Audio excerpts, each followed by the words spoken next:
I wish to propose a marriage. To my daughter and heir. A royal wedding. I hope to herald in a second age of dragons. Rhaenyra's succession will be challenged. Knives will come out.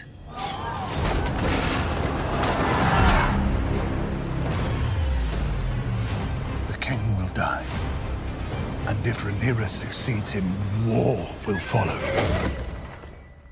Prepare Aegon to rule.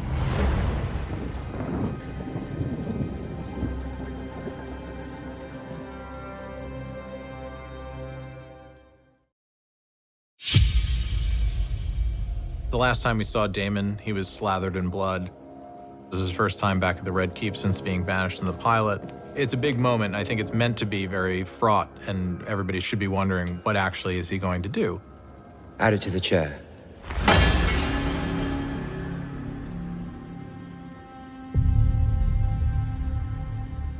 We thought he should come back seemingly a changed man and then turn out to be exactly the same as he was before and continue with his unpredictable nature. When he comes back, he's not looking for his brother anymore. He's somehow looking to get back at his brother. And Rhaenyra becomes the apple of his eye. Congratulations on your victory. Thank you, Princess. Since the first time they met, we've known there is a chemistry between them, but now is an opportunity for us to really get into that. There was a lot of conversation about Rhaenyra not being innocent, and at the same time, she is not the perpetrator of this. The idea that this is actually abuse felt really important to explore, but we put aside that Daemon is her uncle because that is the Targaryen custom. Directing scenes like that can be really difficult. It's a big responsibility, and it's important to shoot it from the right point of view. Being a female director, I've grown up watching how male directors have directed sex scenes. And as a woman, I have to really think about how to shoot it, because my go-to images are ones that I grew up with, which aren't necessarily from a woman's point of view. Now we're at a point where we're like, no, what is the woman's point of view here? And it was really important for it to be a scene where people were equally enjoying themselves and freeing themselves from the constraints of the world that they've been living in. The brothel days are really funny. I never thought I would say that sentence out loud, but here we are. The brothel days are really funny. Because you kind of just like get used to everyone being naked and doing it in tempo, like the whole room. It's the idea that Daemon is using Rhaenyra as a way to get at her father. Ultimately, his impotence in this scene is a reflection of the fact that he knows deep down what he's doing isn't right. He thinks it's shocking to her, but she doesn't just get shocked, she gets excited by it. And when that happens, he has nothing. And he basically can't handle not being in charge or in control. I think what it's saying there is that young women want sex as much as young men. This often happens in Daemon's life. The people closest to him get lured in and think that, oh, maybe he's changed, maybe he's a new person. Then he just proves again and again that he's still Daemon. He awakens something in her, which is her perception of sex as a pleasure.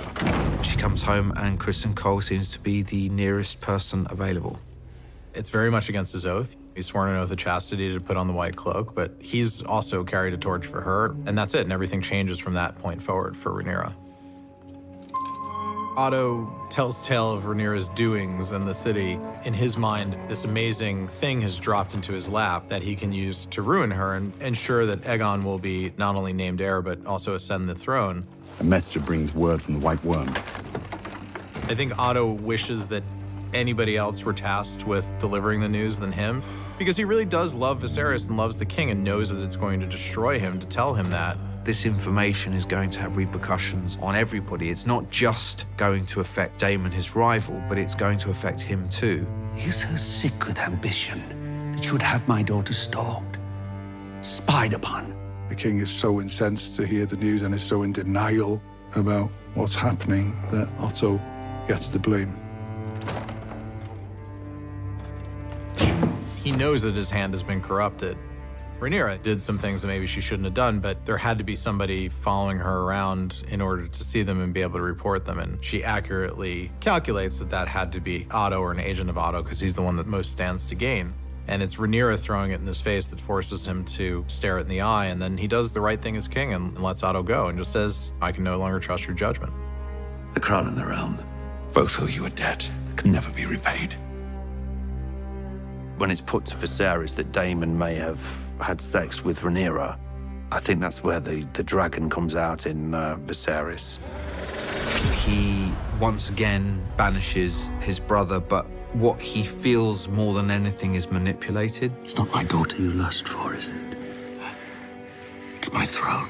When Otto comes to speak to Viserys and Alicent is in the background and they don't know that she's there, hearing her father come and tell tales on Rhaenyra leaves her a little bit broken, but she doesn't know whether to believe him or not. She's really disappointed in her father for that. What happened last night? My father has made some worrying allegations about you. Were you with your uncle? Technically, she doesn't lie. She's just not lying. She didn't sleep with Daemon. She actually didn't sleep with Daemon. He couldn't do it. It's not Rhaenyra's fault that she feels the need to rebel. It's not Alicent's fault that she married her dad and has ruined this friendship unintentionally. Alicent is feeling completely stuck and she doesn't have any friends. She feels isolated and alone. You will wed Selena Velaryon, and you will do so without protest. This has been looming over Viserys probably since he turned down Laena back in episode 2. It's political. It's to gain back the sea snake. It's also my cousin. It's Game of Thrones though, but still, it's that. Yeah, so yeah. After being a very patient father for a very long time, 2 episodes worth, about 6 years in the interim, Viserys finally decides that it's no longer an ask, it's a demand as her king. She needs to get married because they need to protect the realm. The realm is seen as vulnerable when it has no heirs. And he says, as your king and father, I'm ordering you to make this marital pact with Laena Velaryon. Both Alicent and Rhaenyra become political operators, and a lot of that is the outside circumstances that they find themselves faced with. They're learning the quote-unquote Game of Thrones.